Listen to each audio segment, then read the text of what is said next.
ನಮಸ್ತೆ ಎಲ್ಲ ಹೆಂಗಿದ್ರಿ?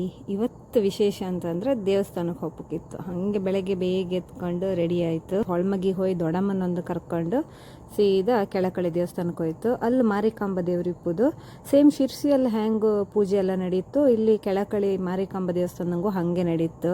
ಅಲ್ಲೂ ಶಿರ್ಸಿಯಲ್ಲಿ 1 ವರ್ಷ ಹಬ್ಬ ಆರೆ ಇಲ್ಲಿ 1 ವರ್ಷ ಹಬ್ಬ ಹಾಪುದಂಬ್ರ ಅಂದರೆ 2 ವರ್ಷಕ್ಕೊಂದ್ಸಲಿ 2 ಬದಿಯಂಗೆ ಹಬ್ಬ ಆಯ್ತು. ಈ ವರ್ಷ ಇಲ್ಲಿ ಹಬ್ಬ ಆರೆ ಬರೋ ವರ್ಷ ಶಿರ್ಸಿ ಹಂಗೆ ಹಬ್ಬ ಹಾಪುದಂಬ್ರ.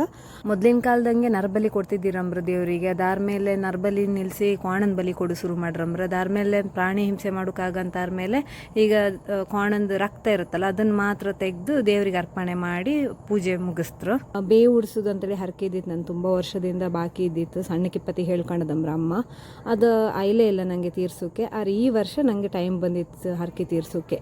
ಹಾಗೆ ಅಮ್ಮ ಮತ್ತು ದೊಡ್ಡಮ್ಮನ ಕರ್ಕೊಂಡು ಸೀದಾ ಹೋಗಿ ಹರಕೆ ಎಲ್ಲ ತೀರ್ಸ್ಕೊಂಡು ಬಂತು. ಒಳ್ಳೆ ವ್ಯವಸ್ಥೆ ಮಾಡಿ ಇದ್ದೀರು. ಲಾಸ್ಟಿಗೆ ನಂದು ಹರಕೆ ತೀರ್ಸಿದ ಮೇಲೆ ಸೀರೆ ಕತೆ ಇದಾಯ್ತು. ಫಸ್ಟ್ ಟೈಮ್ ನಾನು ಕಾಂತಿಪ್ಪುದು ಅಂದ್ರೆ ನಾನು ಸಣ್ಣ ಕಿಪ್ಪತ್ತಿಗೆಲ್ಲ ದೇವಸ್ಥಾನಕ್ಕೆ ಹೋಯ್ದಿತ್ತು. ಆದ್ರೆ ಬುದ್ಧಿ ಬಂದ ಮೇಲೆ ಇದೇ ಫಸ್ಟ್ ಟೈಮ್ ಹೋದ್ ನಾನು ಕೆಳಕಳಿ ದೇವಸ್ಥಾನಕ್ಕೆ ಮತ್ತೆ ಹರಕೆ ತೀರ್ಸ್ತು. ಮನೆಗೆ ಬಂದು ಅಡ್ಗೆ ಎಲ್ಲ ಮಾಡಿ ಉಂಡ್ಕೊಂಡು ಕೂಕೊಂಡು ಇಪ್ಪತ್ತಿಗೆ ಪೋಸ್ಟ್ ಮ್ಯಾನ್ ಬಂದ್ರು.